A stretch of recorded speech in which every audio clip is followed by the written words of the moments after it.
బోర్గంపాడు మండలం సార్పాక గ్రామ పంచాయతీలో నిన్న ఇవాళ కలిపి మరి సీసీ రోడ్లకు మరి ప్రారంభోత్సవాలు చేయడం జరిగింది. ఈ కార్యక్రమంలో మండల స్థాయి అన్ని శాఖల అధికారులు, కాంగ్రెస్ పార్టీ నాయకులు, కార్యకర్తలు, మీడియా వాళ్ళు కూడా ప్రజలందరూ కూడా పెద్ద ఎత్తున పాల్గొని నిన్న ఇవాళ సీసీ రోడ్లు ప్రారంభోత్సవం చేసినటువంటి సందర్భంలో ప్రజలందరూ కూడా వారి యొక్క సంతోషాన్ని వ్యక్తం చేసినారు. ఇంకా మిగిలిపోయిన సమస్యలు కూడా చేయాలని చెప్పినారు.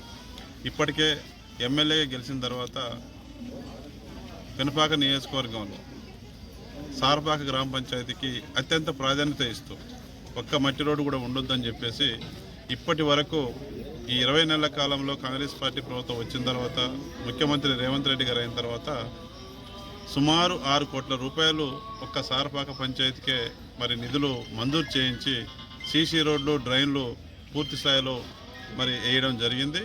ఇంకా 2,90,00,000 ప్రొసీడింగ్ కూడా వచ్చినాయి.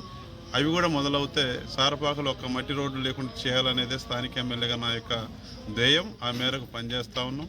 పిఆర్ అధికారులు కూడా శాంక్షన్ రాగానే వెంటనే వారు యుద్ధ ప్రాతిపదికన సీసీ రోడ్లు నిర్మించే దాంట్లో వారు ముందుండి పనిచేస్తూ ఉన్నారు. అన్ని శాఖల అధికారులు కూడా మండల అభివృద్ధి కోసం కాంగ్రెస్ పార్టీ ప్రభుత్వం చేపట్టే సంక్షేమ కార్యక్రమాలని అర్హత కలిగిన పేద ప్రజలకు అందించడానికి, సంక్షేమ ఫలాలు అందించడానికి అధికారులు కూడా మండల స్థాయిలో బాగా గట్టిగా కష్టపడి పనిచేస్తూ ఉన్నారు.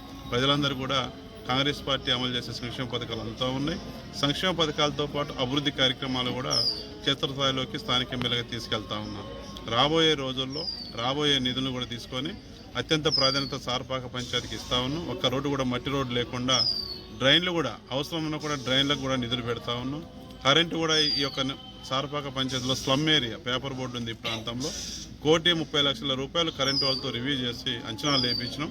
దశల వారీగా సారపాకలో కూడా కరెంటు పోల్ అనే సమస్య లేకుండా 1,30,00,000 దశల వారీగా నిధులు మంజూరు చేయించి కరెంటు సమస్య కూడా పరిష్కారం చేయడం జరుగుతుంది. ఆ రకంగా సమస్యలు లేనటువంటి అన్ని విభాగాల్లో అభివృద్ధి చెందినటువంటి పంచాయతీగా సారపాక పంచాయతీని ముందుకు తీసుకెళ్లడమే నా ధ్యేయం.